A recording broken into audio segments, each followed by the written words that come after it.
on into another car. Wow. Developing at this hour, chaos erupting on the West Coast. More than a dozen people arrested in Portland during protests for and against Donald Trump. Law enforcement worked to maintain order and to try to keep both of these sides separated.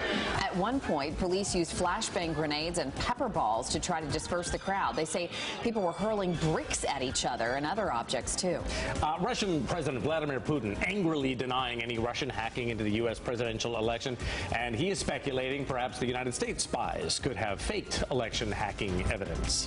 Hackers can be anywhere. They can be in Russia, in Asia, even in America. The United States, everywhere, all over the world, actively interferes with the electoral campaigns of other countries. This interview comes as U.S. lawmakers are expected to hear from fired FBI Director James Comey this week. Our political analyst, Rick Keller, joining us now to talk more about this. Rick, good to see you. Good to be here.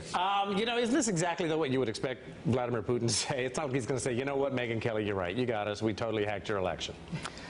Well, was it him? I didn't recognize him with his shirt on there, first of all. But, yeah, right. No, some of the stuff he said made sense in terms of there being no evidence of the internal election meddling and no evidence of Trump dealings. Other stuff he said seemed a little wacky, like saying the CIA may have been involved in JFK's assassination and implying that we are the ones who are interfering in other people's election results. So it was kind of a mixed bag there. Part of it also sounded a little bit like our own president. You know what? It could be a 400-pound guy sitting on his bed someplace.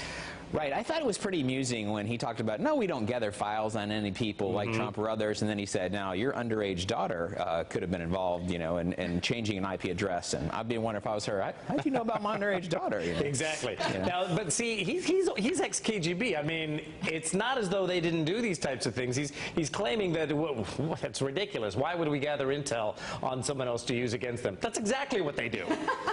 That is the kind of stuff they do. Right now, there's things we know and things we don't know. What we know for sure is there's no evidence of systematically being involved in going into like a supervisor of elections file and changing 100 votes from Hillary to Donald Trump. Right. There is some evidence, however, that somebody in Russia was involved in hacking like the Democrat Party accounts and others. And he's kind of implying that these were private patriots, he called them, as opposed to KGB officials. Yeah, I suppose it's interesting to get the interview, but it's like going up to the bank robber who says, you know, hey guys, he says he didn't rob the bank.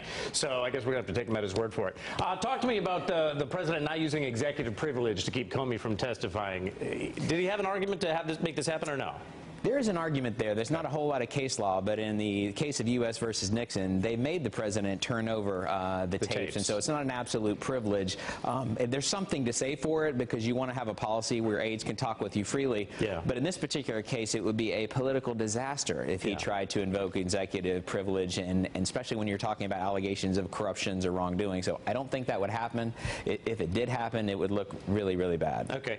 Rick, I'm almost out of time, but I want to get your reaction to the president's tweets. And I know you've just now seeing them, but after the London attacks, he didn't come right out and say we stand with London. He came right out and kind of politicized the whole thing, says to make an argument for his travel ban, and then he seemingly deliberately took the London mayor's comments out of context for political purposes. Do you just, you know, exasperated sigh from Republicans every time this guy gets on Twitter? Well, I did see that he said we're going to stand with the UK no matter what. Now, it was the third tweet, though. But his comment, yeah, in terms of, oh, there's nothing to worry about that the mayor said. I think that's the danger with talking about when you're looking something black and white. You miss a lot of the nonverbal communication, the intent, the tone. By all intents and purposes, everybody thought the London police did an awesome job in this case, and so I think we got a little bit of an unfortunate miscommunication and maybe some criticism that was leveled unfairly at the London mayor. Yeah. Do you think, though, that the president is doing some harm to our relations with, you know, our friends across the pond?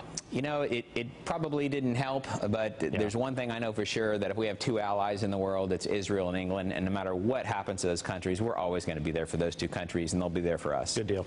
All right, Rick Keller, always good to talk to you. You bet. Thanks, my friend.